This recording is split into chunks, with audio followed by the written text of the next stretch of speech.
Well, hey everyone. Welcome to this episode of Hello Church. I'm Justin Trapp. I'm Wade Bearden, and we're going to talk about how to create a bad sermon, a bad preaching calendar. And hopefully by Terrible telling you preaching calendar.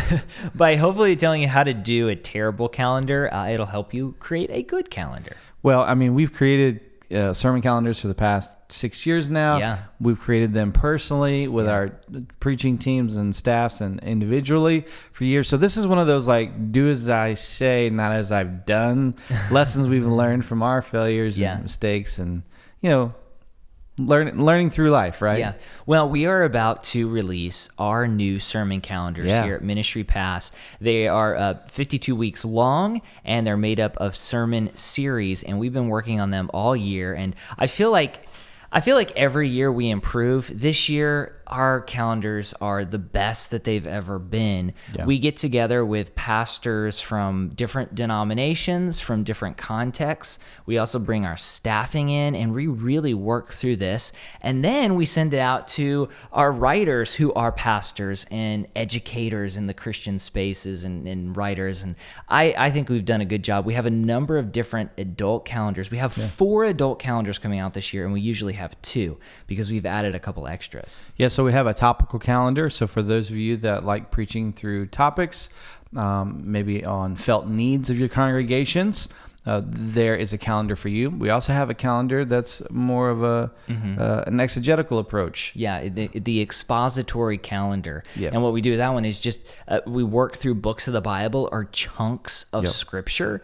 and I really love how it turned out. And then this year, we have a lectionary calendar. So we have the lectionary calendar, and it is built on the Revised Common Lectionary, their set of scriptures, and it rotates every 3 years, so it's pretty nice. And we are on year B, and we've put together, the artwork is great because it's all in a series. It's fantastic. And then, I don't know if we've talked about this at all anywhere publicly. We've been wanting to do this for a few years, too. Quietly, we've been working for the past few years on a sermon series that goes through the entire Bible in 1 year. So a 52-week sermon series that begins in Genesis and tells the gospel story.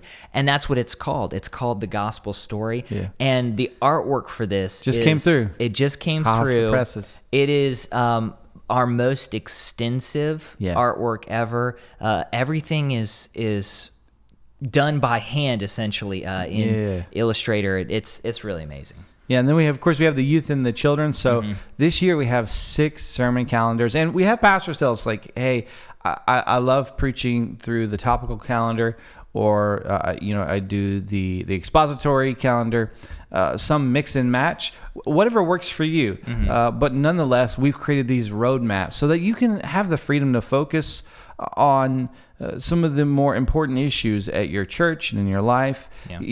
Researching, preparing a sermon series, let alone 4, 5, 6 sermons week after week after week throughout the year, right? That's a lot of work. And if we can free you up some of that time, we feel like we have done a service not only to you, but to your congregation and to the kingdom at large. So yeah, it's really great. And if you're sitting down and you said, I want to work through the lectionary, I want to go through Advent and Lent, where do you begin? Or maybe you say, I want to go through the Bible in a year. We help you get started. And so you've got research material, background material, context material, so that you can begin writing your messages. And it's really great. So those release, we're talking a lot about them. Those release the first Wednesday. October 7th. Of October 7th. And so those are going to be on the site. They're only available to our members. So if you're a member, you can download all of them. Yep. You can pass the kids leader on to your kids leader, the youth leader onto your youth leader. It's really amazing. So because we've created all these calendars, again, we've had lessons learned through our personal experience and through our experience as a team on how to create a bad preaching calendar. And so let's roll through this list really quick. The first one is you have a limited scope on topics. You really only focus on your favorite topics. And, I have to admit, I love the story of the feeding of Jesus, Jesus and the feeding of the 5,000. But, you can't do that twice a year. Yeah.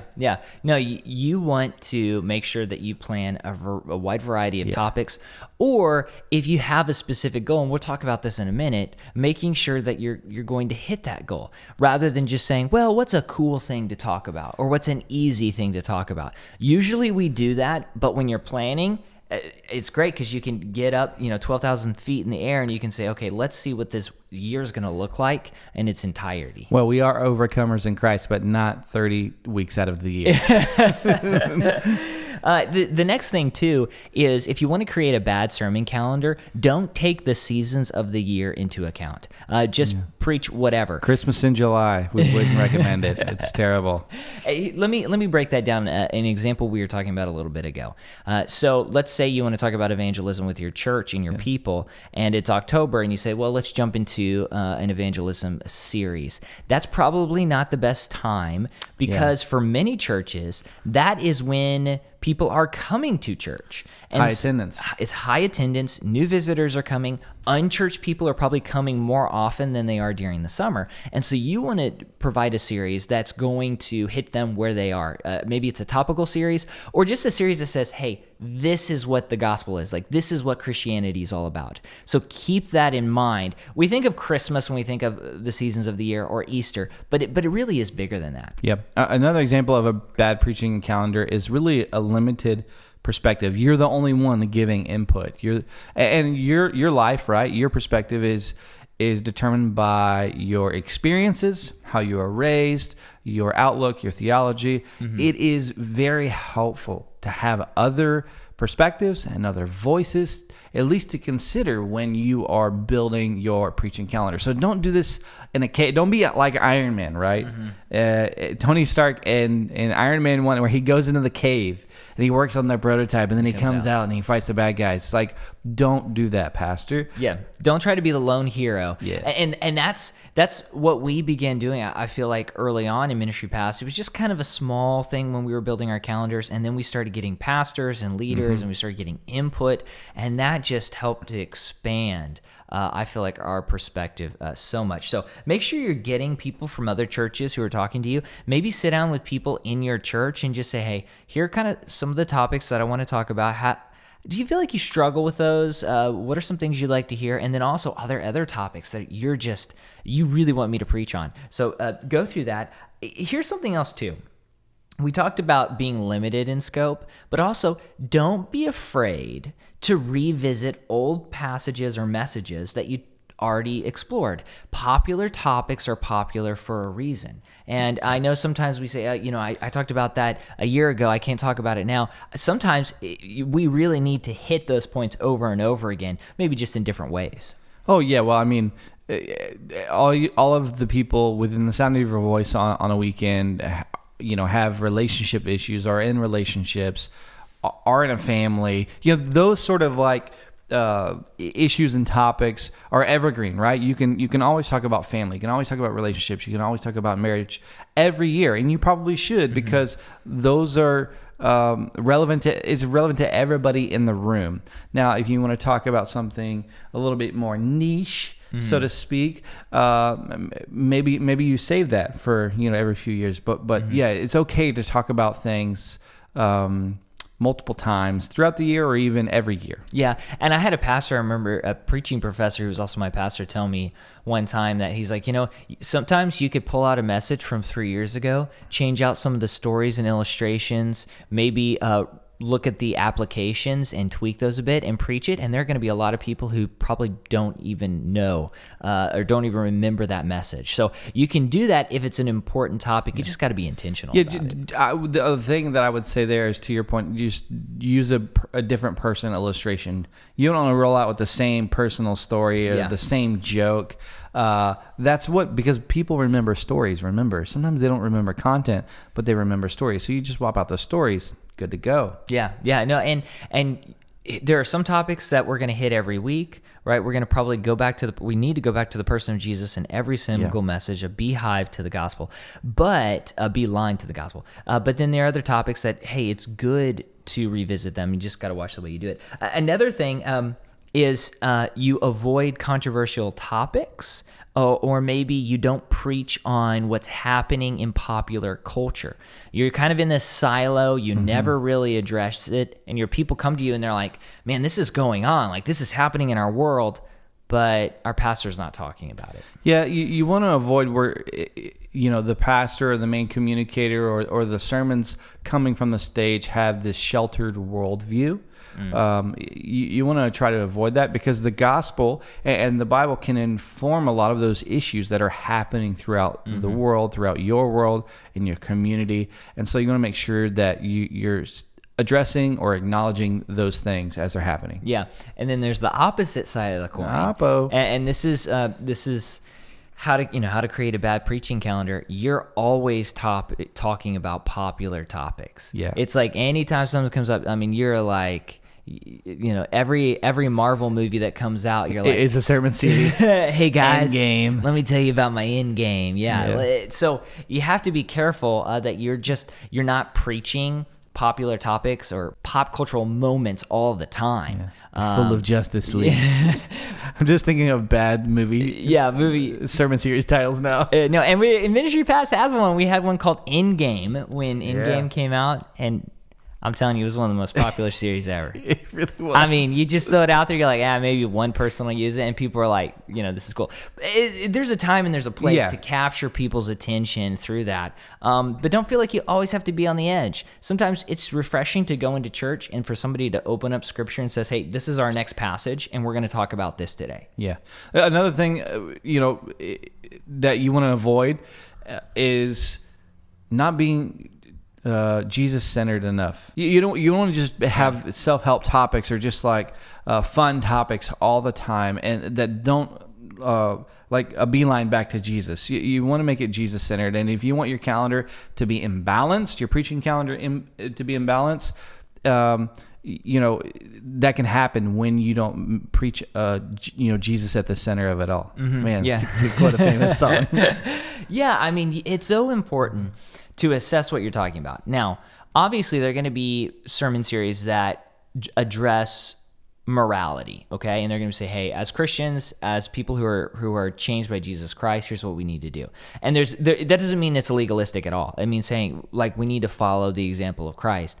But if we're not careful and we always talk about, like, here's what you need to do all the time, here's what you need to do, and we're never really sharing the beauty of the gospel, then it's really not Jesus-centered. So we need to be Jesus-centered in our planning and Jesus-centered in every single message, regardless of what we're talking about.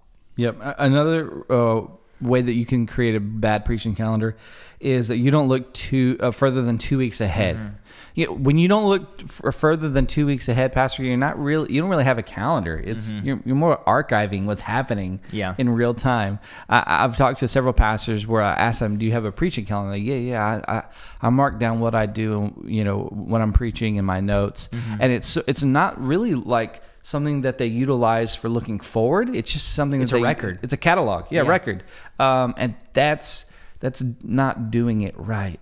Yeah, just understanding and being intentional about spiritual discipleship. That is so very important. You want your people to understand what Jesus has come to do and how to live that out. And if you're not planning ahead, you might be missing some of the counsel of God. You might be missing scriptures. It might be that pastors they don't preach from certain books in the Old Testament. They just kind of skip over it. And we were talking in a previous podcast about overused sermon illustrations. So I'm going to use an overused sermon illustration. Okay, there was this student. He's going 2 Corinthians, walking a bar. He's going to seminary. And, the dad knows he's going to kind of more of a mainline seminary. And he's like, hey, I want you to know that the book of Jonah, what we talk about here, it actually happened. Don't forget that. So the kid comes back and he's like, I just want you to know, what happened in Jonah happened. Please don't forget that. You're studying at this seminary. And eventually the student comes back and he goes, I don't actually believe that what happened in Jonah actually happened. It's more of a metaphor. And the dad's like, but I told you this. And he goes, well, Dad, how many times have you preached through the story of Jonah?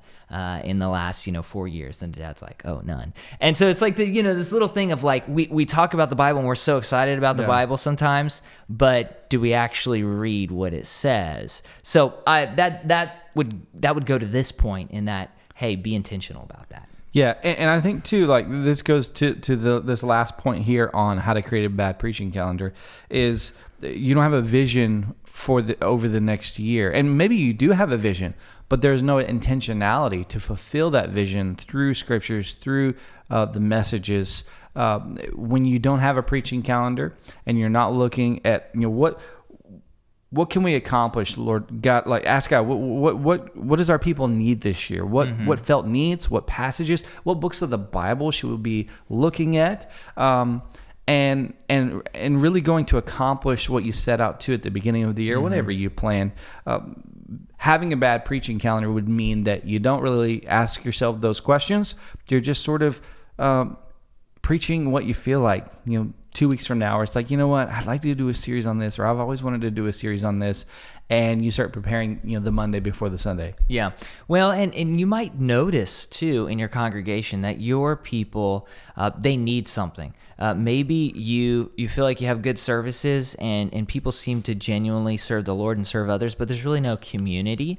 And so you're like, okay, over this next year, I'm really going to push that. I'm going to push sacrificial community. And you're going to let that kind of weave its way through all of your sermon series. Not that necessarily all of your sermon series will be about community, but that you're hitting that point in different ways throughout the year.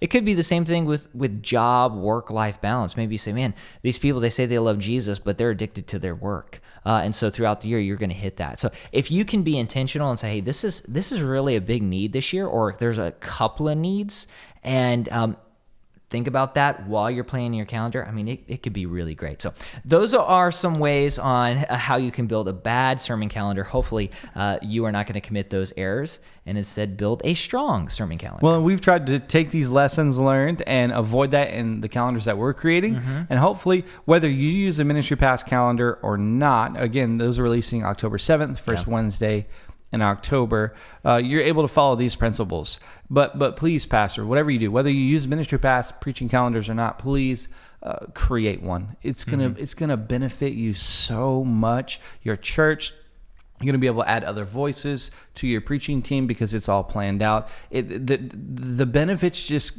keep going and going. So we encourage you, please, for this next year, consider building and planning out a sermon calendar, or start with ministry passes. And then when you feel comfortable enough to say, I'd like to swap a series out here, or I'd like to do my own, we've provided you a roadmap to help you get started. Yeah.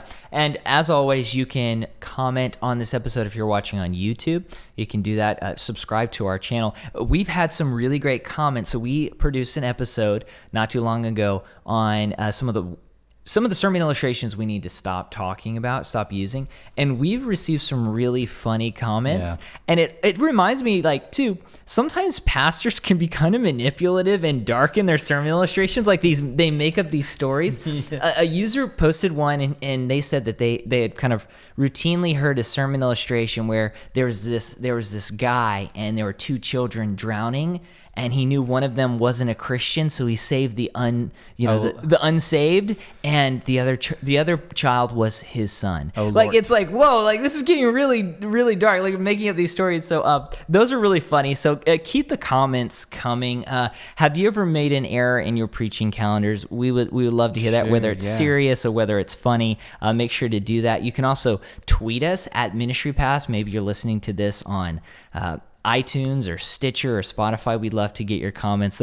Those are always a lot of fun, and they're instructive too for the people who are listening to this podcast. Yeah, and if you're watching on YouTube, make sure you subscribe, and most importantly after that, hit the bell so you get the notifications when your friendly neighborhood Justin and Wade publish a podcast. Our next episode, we're going to be celebrating the 6-year anniversary of Ministry Pass. We're going to talk about how Ministry Pass began, and we're going to share some lessons that we've learned over the course of these last 6 years. Some funny things, some good things. Some good things, some bad things. Some bad things that happen.